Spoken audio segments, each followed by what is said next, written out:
તળાજા તાલુકાના બેલા ગામે વહેલી સવારે દલિત પરિવાર અને પીજીવીસીએલના સ્ટાફ વચ્ચે છૂટા હાથે મારામારી થઈ હતી, જેમાં હોસ્પિટલ પર જાણવા મળતી માહિતી મુજબ તળાજા શહેર અને તાલુકામાં વહેલી સવારથી જ લાઇટનું ચેકિંગ હતું, જેમાં તળાજા તાલુકાના બેલા ગામે સવારમાં વહેલા વીજ ચેકિંગ દરમિયાન દલિત પરિવાર અને પીજીવીસીએલના સ્ટાફ વચ્ચે કોઈ બાબતને લઈને છૂટા હાથે મારામારી સર્જાઈ હતી, જેમાં બંને પક્ષના લોકોને તળાજાની સરકારી હોસ્પિટલમાં સારવાર માટે ખસેડવામાં આવ્યા હતા, જેમાં આ ઘટનાના મારામારીના વિડીયો પણ સોશિયલ મીડિયામાં વાયરલ થયા હતા।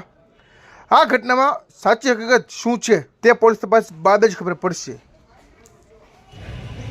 શું નામ તમારું ભાઈ? ગોરધનભાઈ। આખું નામ તમારું? ગોરધનભાઈ હાલજીભાઈ પડાય। ગામ કયું? બેલા। અચ્છા, શું બનાવ બન્યો દાદા?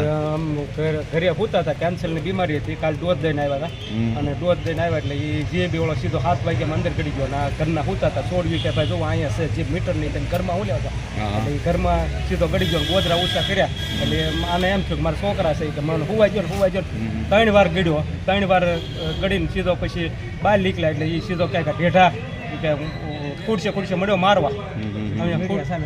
વિડિયા સામેલ છે અમારી પાસે। અચ્છા, હા, તે કેટલા લોકો આવ્યા હતા? જે બી વાળા બે હતા, પણ ઓલો ભાઈ તો આગો હતો, એ તો બહાર જ હતો, આ એક જ હતો। કોણ નામ આવડે છે? નામ નથી આવડતું સર। ક્યાં ના હતા એ ખબર છે દાદા? એ ખબર નથી, ગાડી તમે વીજ ચોરી કરો છો એટલા માટે આવ્યા હતા? તમે વીજ નહીં, અમે ચોરી ચોરી જ નથી, અમે મકાન બધું પાડી દીધું, બધું બહાર છે, તમે જોઈ જાઓ, કોઈ ચોરી જ નથી।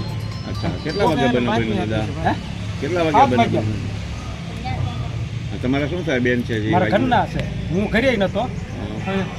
ઓકે દાદા।